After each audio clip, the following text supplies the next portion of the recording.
Hello, everyone. This is the Crimson Cure, welcoming you to the Crimson Tower, a place where we keep a feminine foot on the neck of the gynocracy, feminism, and black male misandry. So go ahead, pull up a chair, stay a while, and listen. Hey, and welcome to the Crimson Cure channel. We're going to go ahead and get right on into the topic, but first, a word from our sponsor. This is A-Game, fast-acting, long-lasting, with no side effects. Communicate with you, so. Right. No, I agree with that. It's the supplicants tend to run into parasitic relationships because you're able to give, and I believe there's three different types of givers. There's senseless, sensible, and selfish. And the selfish ones, they give to get something back by any means necessary. The senseless, they'll give everything of themselves and get very little, and then they'll complain about it.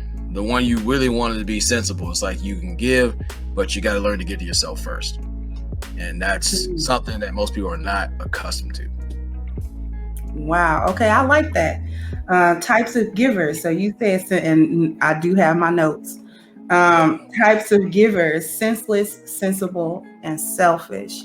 I actually like that because that's actually really true. Thank you, Sheep, for that. And thank you, Mogul Maze and Mr. Zeke, for the cash apps. But I actually like that that analogy or that metaphor, the three types of givers, because I've never thought about that in any sort of depth. How did you come to understand it in this way? The roughest part was learning through the dysfunction, because I started seeing patterns, and I tried to be the other two, the both ends of the spectrum. Like, I tried to be the senseless one, where I just gave damn near everything of myself, and then I would look in the mirror and I see a complete stranger, and like, what am I getting out of this? And it's true that you can give until it hurts, where you just like, you start walking around resentful or questioning yourself or doing certain things. And then you went to the other spectrum, like being selfish. Like, look, no one's gonna cut me off again, so I might as well get what I can get, when really that's not in your nature. So you have that, that dual conflict within yourself. This is even worse than the whole Gemini thing. This is like tenfold.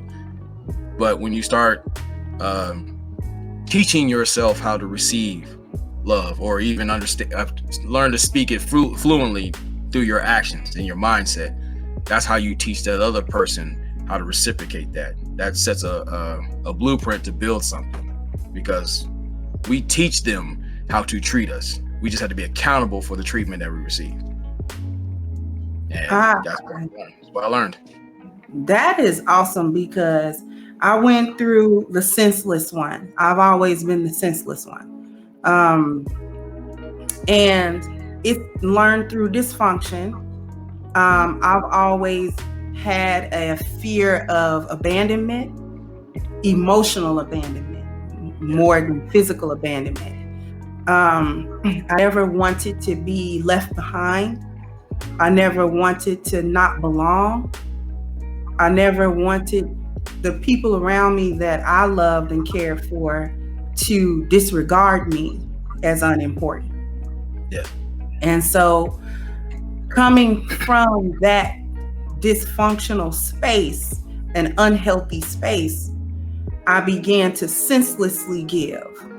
If I fall on the sword enough, if I, go through the fire for this person enough, if I do all of these things that this person, whether they asked for it, didn't ask for it, whatever the case may be, that person will love me.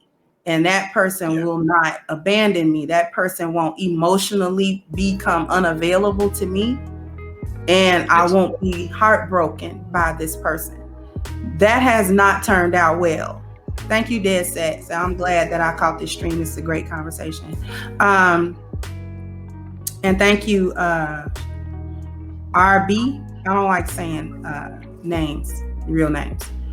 However, that's always been a dysfunctional way to do things, a dysfunctional type of giving, because it's born out of that dysfunction. It's born out of desperation. It's just not a healthy space. And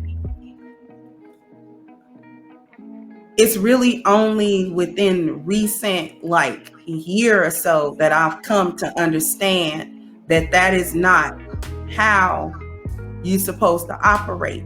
Right. That doesn't, because it has never yielded the results that I wanted. It's never stopped anyone from leaving.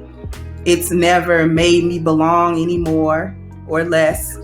But what it has done is it has taught people that they don't need to do anything for me, that there actually doesn't need to be any reciprocation in the relationship. They will get everything that they desire out of me without having to give anything. And instead of making it valuable, it made it worthless. It made me worthless to them, because we have value for things we work for. We have value attached to effort made on something. So when you make an effort on something or someone, then that person or that thing has a tendency to become valuable to you in some way. You don't want to lose it because you think about, I've invested this or that into this, so I don't want to lose the return on my investment here. But if a person doesn't have to invest anything in order to have you around, well, then they're like, well, forget it then. This is a worthless person, because they don't even have a standard that I need to adhere to in order to get access to them. So, it makes you easy. Actually makes you forgettable. It makes you easy to walk away from that person. So I'm having to learn not to go the other way and be selfish, but to be the sensible giver. Yes. I can give whatever I want to give to a person, but I also need to have the standard that they have to give me something too. And I think one of the lessons I had to learn was, what do you want?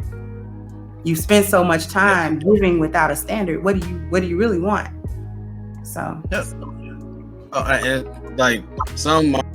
Hey guys, please like, share, and subscribe to the channel and hit the notification bell. And if you've got more to say on the topic, leave a comment down below. Also, don't forget to support our sponsor, who so graciously supports this channel by clicking the description box and the link for A-Game at agameherbal.com. You can go ahead and get a 10% discount off of your next purchase using the code Kendra10. This has been yet another Crimson Cure production, and I'll catch you guys on the next one.